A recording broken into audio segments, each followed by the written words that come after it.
პოლიტიკური რეჟიმები. ავტორიტარულ სახელმწიფოში ძალაუფლება ასევე ერთ ადგილასაა თავმოყრილი.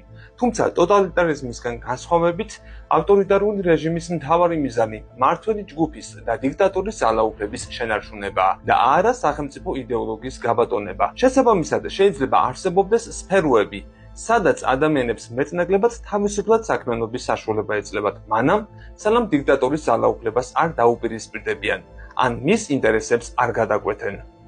ავტორიტარული რეჟიმის უსწორდება პოლიტიკურ ოპონენტებს, რომლებსაც კონკურენტად აღიქვამს, თუმცა ამისთვის ტოტალიტარული რეპრესიების ნაცვლად შეფარულ არაფორმალურ მეთოდებს იყენებს. ავტორიტარულმა სახელმწიფომ შეიძლება მოჩვენებითად ადამიანის უფლებებიც კი აღიაროს, თუმცა პრაქტიკაში ისინი შეიზღუდება ყველა იმ შემთხვევაში, როცა მმართველი ჯგუფის ან დიქტატორის ნება იქნება, ან როცა მათი ინტერესები ასე მოითხოვს.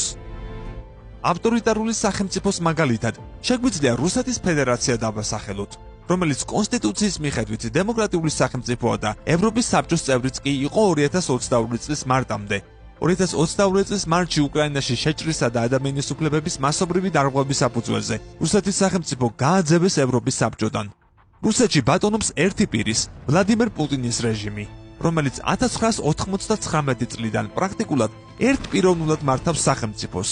რუსეთში ადამიანის უფლებები, განსაკუთრებით კი სამართლიანი სასამართლოს უფლება, შეკრებისა და გამოხატვის თავისუფლება მაქსიმალურად იზღუდება. ამაში კი დიდი წვლილი შეიტანა გამჭვირვალობის შესახებ რუსულმა აგენტების კანონმა, რომელმაც პრაქტიკულად გაანადგურა და მოსპო ყველანაირი თავისუფალი სიტყვა და თავისუფლების კუნძული.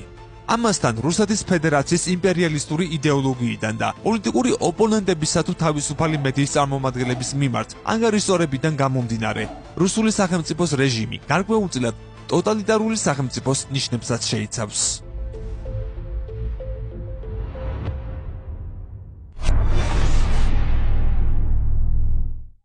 არ დაიზარო, გამოიწერე ჩვენი YouTube არხი, დაგვიჭირე მხარი.